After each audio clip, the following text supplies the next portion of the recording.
Hi friends, ಎಲ್ಲರಿಗೂ Shobha Bhat cooking ಚಾನಲ್ಗೆ ಸ್ವಾಗತ. ಯಾರೆಲ್ಲ ವಿಡಿಯೋನ ಸಬ್ಸ್ಕ್ರೈಬ್ ಮಾಡದೆ ವಿಡಿಯೋ ನೋಡ್ತಾ ಇದ್ದೀರೋ ಅವರೆಲ್ಲ ಸಬ್ಸ್ಕ್ರೈಬ್ ಮಾಡಿಕೊಂಡು ಸಪೋರ್ಟ್ ಮಾಡಿ. ಇವತ್ತು ನಾವು ಕೆಸುವಿನ ಎಲೆಯಿಂದ ಕರಕಲಿ ಮಾಡೋದು ಹೇಗೆ ಅಂತ ನೋಡುವ. ಮಲೆನಾಡಲ್ಲಿ ಹೆಚ್ಚಾಗಿ ಮಾಡುವಂತಹ ರೆಸಿಪಿ ಇದು. ನೋಡಿ, ಈ ಥರ ಬೆಳೆದ ಕೆಸುವಿನ ಎಲೆಯನ್ನು ತಗೊಳ್ಬೇಡಿ, ಎಳೆಯ ಕೆಸುವಿನ ಎಲೆಯನ್ನು ತಗೊಳ್ಳಿ.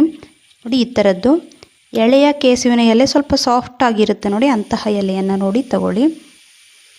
ನೋಡಿ, ಈ ಥರದ್ದು ಎಲೆ. ಈ ಕೆಸುವಿನ ಎಲೆಯ ವಿಶೇಷತೆ ಏನಪ್ಪ ಅಂದರೆ ಮಳೆಗಾಲದಲ್ಲಿ ಹೆಚ್ಚಾಗಿ ಆಗುವಂತಹ ಕೆಸುವಿನ ಎಲೆ ಇದು. ಮತ್ತು ಮಳೆಗಾಲದಲ್ಲಿ ಆದಂತಹ ಕೆಸುವಿನ ಎಲೆಯನ್ನು ಉಪಯೋಗಿಸೋದ್ರಿಂದ ಬಾಯ್ತುರಿಕೆ ಬರೋದಿಲ್ಲ. ಎಲೆಯನ್ನು ಒಮ್ಮೆ ಈ ಥರ ಕ್ಲೀನ್ ಮಾಡ್ಕೊಳ್ಳಿ. ಈ ಕರಕಲಿ ಮಾಡಲಿಕ್ಕೆ ಕೆಸುವಿನ ಎಲೆ ತುಂಬ ಬೇಕಾಗುತ್ತೆ.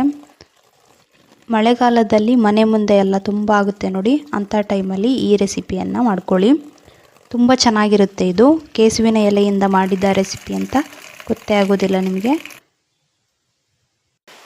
ತುಂಬ ಎಲೆ ಇರುವಾಗ ಈ ಥರ ರೆಸಿಪಿನ ಮಾಡಿ ಫ್ರಿಜ್ಜಲ್ಲಿ ಇಟ್ಕೊಂಡ್ರೆ ಒಂದು ವಾರಕ್ಕೆಲ್ಲ ಆಗುತ್ತೆ ನೋಡಿ. ತುಂಬ ಸಿಂಪಲ್ ರೆಸಿಪಿ ಇದು, ಯಾರು ಬೇಕಾದರೂ ಮಾಡ್ಕೊಳ್ಬೋದಾದಂತಹ ರೆಸಿಪಿ ಇದು.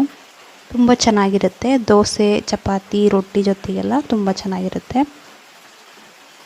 ನೋಡಿ, ಇಲ್ಲಿ ನನಗೆ ಸ್ವಲ್ಪ ದೊಡ್ಡ ಎಲೆ ಸಿಕ್ಕಿದೆ, ಹಾಗಾಗಿ ಸ್ವಲ್ಪ ದೊಡ್ಡದಾಗಿ ಕಟ್ ಮಾಡಿಕೊಂಡು ಬೇಯಿಸ್ಕೊಳ್ತಾ ಇದ್ದೇನೆ. ನಿಮಗೇನಾದರೂ ಸಣ್ಣ ಎಲೆ ಸಿಕ್ಕರೆ ನೀವು ಹಾಗೆ ಹಾಕ್ಕೊಂಡು ಬೇಯಿಸ್ಕೊಳ್ಬೋದು. ಕಟ್ ಮಾಡಿದಂತಹ ಕೆಸುವಿನ ಎಲೆಯನ್ನು ಒಂದು ಪಾತ್ರೆಗೆ ಹಾಕ್ಕೊಳ್ತಾ ಇದ್ದೇನೆ. ಖಾರಕ್ಕೆ 7-8 ಬ್ಯಾಡಗಿ ಮೆಣಸು, ಹುಣಸೆ ಹಣ್ಣು ಸ್ವಲ್ಪ, ರುಚಿಗೆ ತಕ್ಕಷ್ಟು ಕಲ್ಲುಪ್ಪು ಹಾಕಿ ಬೇಯಲಿಕ್ಕೆ ಸ್ವಲ್ಪ ನೀರು ಹಾಕಿ ಒಂದು 1/4 ಭಾಗದಷ್ಟು ಹಾಕಿದರೆ ಸಾಕು. ಕೆಸುವಿನ ಎಲೆ ಬೇಗ ಬೇಯುತ್ತೆ, ಹಾಗಾಗಿ ಸ್ವಲ್ಪ ನೀರಾದರೆ ಸಾಕಾಗುತ್ತೆ. ನೋಡಿ, ಈ ಥರ ಒಲೆ ಮೇಲಿಟ್ಟು ಚೆನ್ನಾಗಿ ಬೇಯಿಸ್ಕೊಳ್ಳಿ.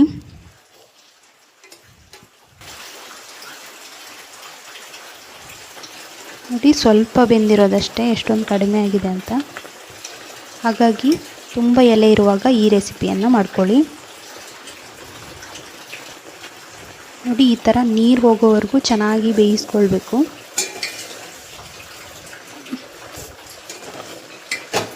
ಇದನ್ನು ಈಗ ಕೆಳಗಿಳಿಸಿ ಸ್ವಲ್ಪ ತಣಿಲಿಕ್ಕೆ ಬಿಡಿ. ಈ ಥರ ತಣಿದ ಮೇಲೆ ಒಂದು ಮಿಕ್ಸಿ ಜಾರಿಗೆ ಹಾಕ್ಕೊಳ್ತಾ ಇದ್ದೇನೆ.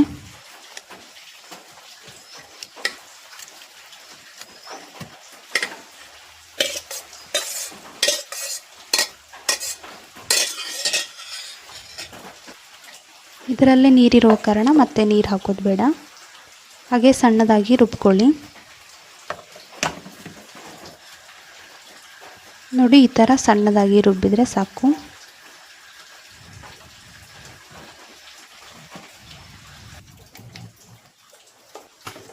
ಒಲೆ ಮೇಲೆ ಒಂದು ಬಾಣಲೆ ಇಟ್ಟು, ಬಾಣಲೆ ಸ್ವಲ್ಪ ಬಿಸಿಯಾದ ಮೇಲೆ 2 ಚಮಚ ತೆಂಗಿನ ಎಣ್ಣೆಯನ್ನು ಹಾಕಿ,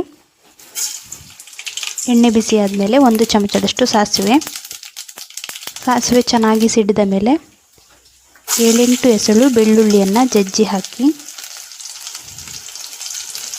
1 ಬ್ಯಾಡಗಿ ಮೆಣಸು, 1 ಎಸಳು ಕರಿಬೇವನ್ನು ಹಾಕ್ಕೊಳ್ಳಿ. ಬೆಳ್ಳುಳ್ಳಿ ಚೆನ್ನಾಗಿ ಫ್ರೈ ಆಗಬೇಕು.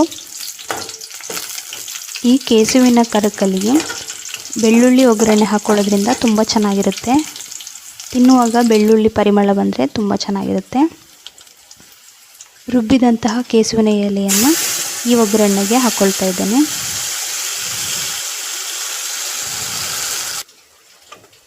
ಜಾರಿಗೆ ಸ್ವಲ್ಪ ನೀರು ಹಾಕಿ ಚೆನ್ನಾಗಿ ತೊಳೆದು ನೀರನ್ನು ಕೂಡ ಇದಕ್ಕೆ ಸೇರಿಸಿ.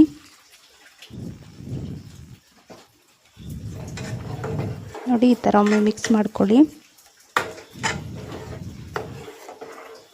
ಸ್ವಲ್ಪ ಗಟ್ಟಿಯಾಗೋವರೆಗೂ ಇದನ್ನು ಚೆನ್ನಾಗಿ ಕುದಿಸ್ಕೊಳ್ಳಿ. ನೋಡಿ, ಆಗಾಗ ಈ ಥರ ಮಿಕ್ಸ್ ಮಾಡ್ತಾಯಿರಿ.